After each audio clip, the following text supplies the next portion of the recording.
Welcome back to the Bulldog Insider. 633 cases of COVID-19 have been reported in Fresno County. 8 people have died, 223 people have recovered.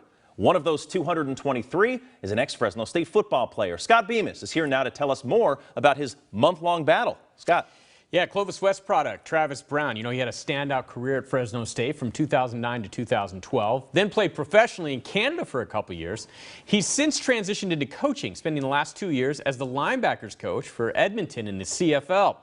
Now, a few months ago, he was preparing for a new coaching job up north when suddenly everything changed.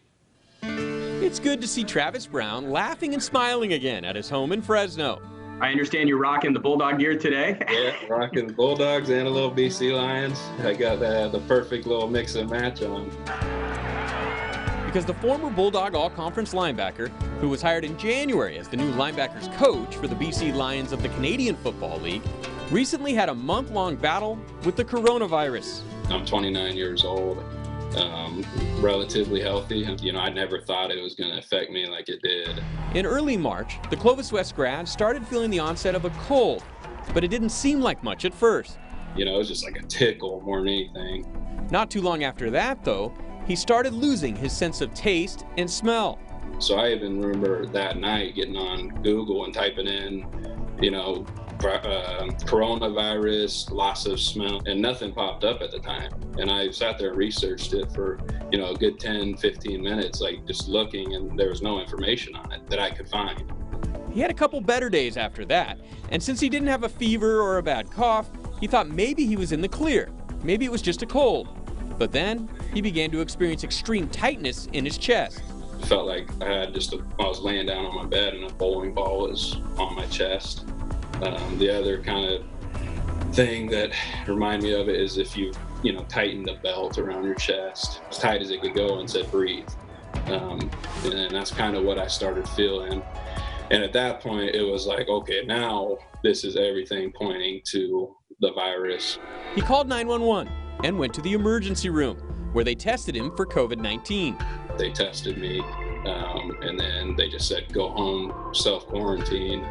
And literally I was in my bedroom for 4.5 weeks after that. When the results came back, he tested positive.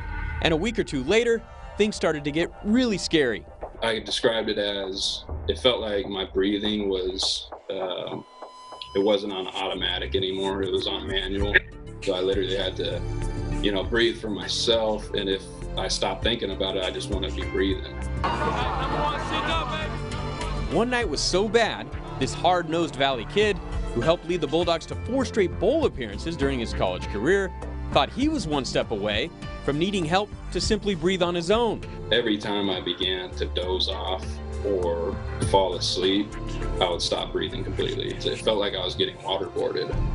Amazingly, at that point, Travis still thought about others first and called one of his brothers with a difficult request. It's kind of hard to talk about it, but I wanted to make sure that he knew that if this progresses anymore, that I don't want any family trying to get into the hospital. I don't want anybody around the building. I just got to handle this. I said, you got to make sure nobody does this because, I don't know what's the next step.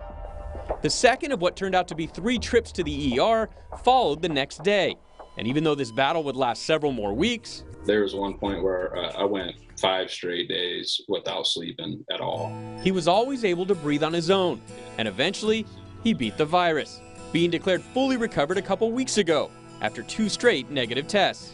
Like just being outside for the first time in 4.5 weeks was something special, even though it was just a drive to, McDonald's or something. I can't even remember where I went, but yeah, I looked up at the sky, I saw the trees, and I mean, it feels good just to be outside. Despite all he's been through, Travis still maintains a level of humility about the whole experience. Obviously, there are people that have it far worse than I had it. These are just, my, symptoms and things that I went through that, put a scare in me.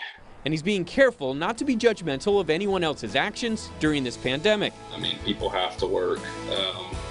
Companies have have to reopen, businesses have to, start producing again. It just, who knows? I mean, when or how. But by sharing the intimate details of his battle, Brown hopes it's a reminder of what can happen if people aren't acting responsibly or following the stay-at-home guidelines.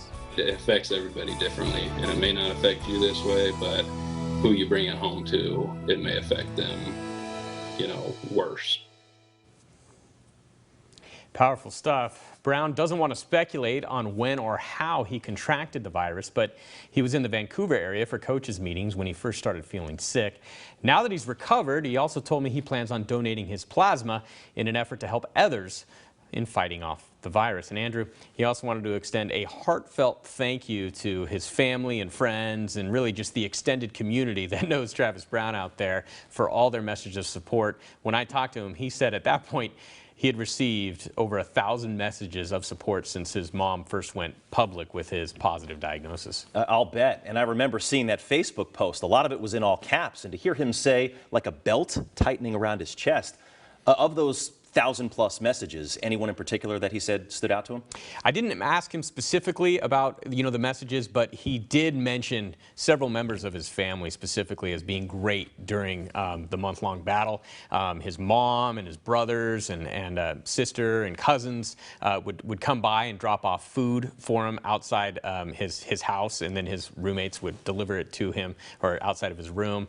And he had a cousin, he said, also who helped him get through the difficult times by playing PlayStation with him online. So kind of the little things, I think, that keep you going during something like that.